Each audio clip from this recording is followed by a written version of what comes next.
La violence psychologique, c'est que il va trouver des moyens de me faire penser que je deviens folle, par exemple. Ou va me faire douter de choses très simples, de choses de tous les jours, mais distillées au fur et à mesure. Peut-être que je vais finir par croire que je deviens effectivement folle. Car il me le dit, je suis folle. Personne ne te voudra, tu es folle, folle comme tu es. Et donc, quand on additionne, c'est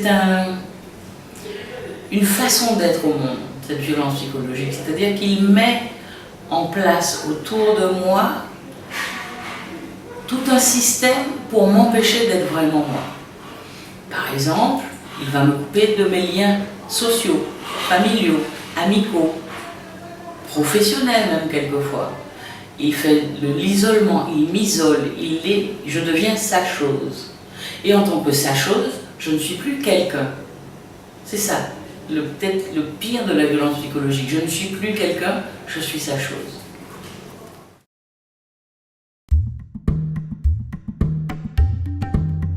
La violence physique, en fait, il y a différents degrés.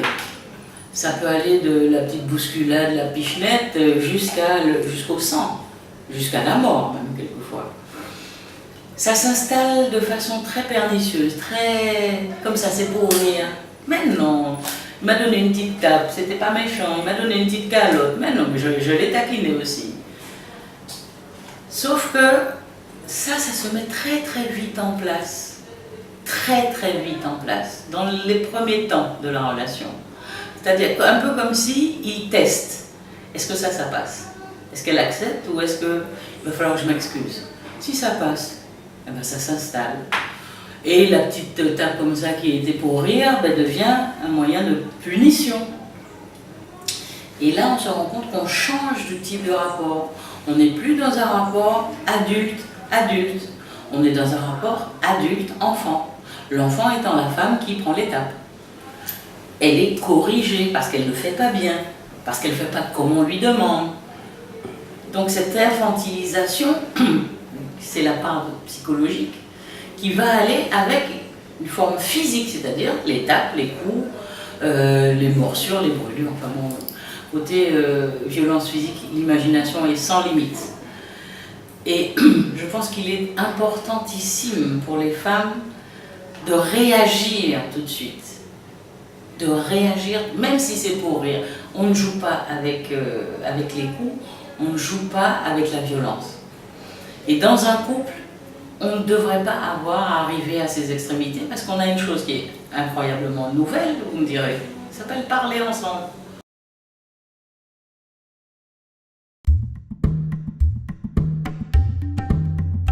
Donc effectivement, cet homme qui prend du temps pour moi, qui est présent, car pendant la lune de miel, il est présent, qui m'écoute, qui est aux petits soins, ben, je tombe amoureuse. Et puis bon, ben, s'il y a des petits trucs, oh, c'est pas si grave, je passe.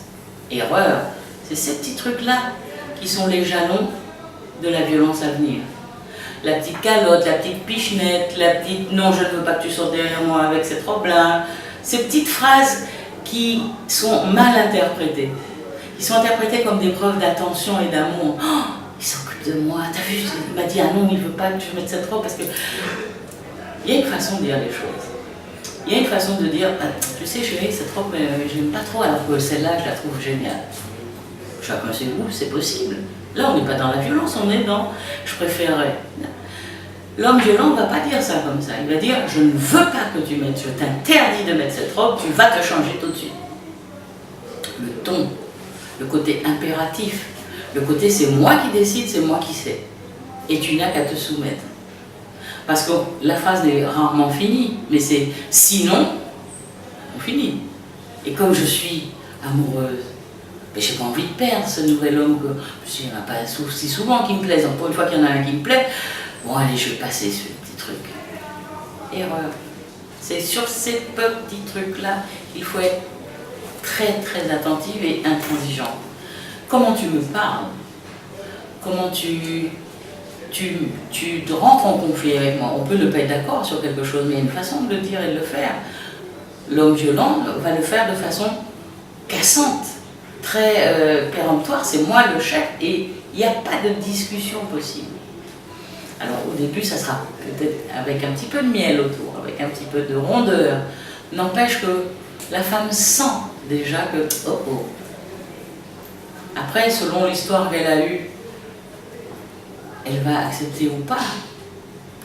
Malheureusement, on nous dit, attention, il y a beaucoup de femmes sur la planète, il n'y a pas beaucoup d'hommes, les hommes bien sont rares. Donc c'est vrai que quand on tombe amoureuse d'un homme, on se dit, bon, il y a peut-être des concessions à faire. Alors, moi je ne suis pas trop d'accord de faire des concessions ni sur le respect que l'autre me doit, ni sur la notion de sécurité dans laquelle je dois me sentir en sa présence, ni dans la notion de liberté que je dois avoir et garder. J'ai le droit de dire ce que je veux. Tu as le droit de ne pas être d'accord. Mais parce que tu n'es pas d'accord, je n'ai pas le droit de parler, ça c'est pas normal. Parce que j'ai dit quelque chose qui ne te plaît pas, ta main se lève, ça c'est pas normal. Parce que j'ai dit quelque chose qui ne correspond pas à ta façon de penser, tu m'injuries, ça c'est pas normal.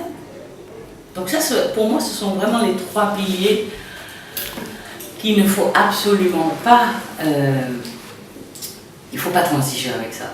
Là, il faut être, quitte à perdre un amant potentiellement très intéressant, il vaut mieux ça que 10 ans après se dire mince, et dire que dès les premières minutes, je m'en suis rendu compte.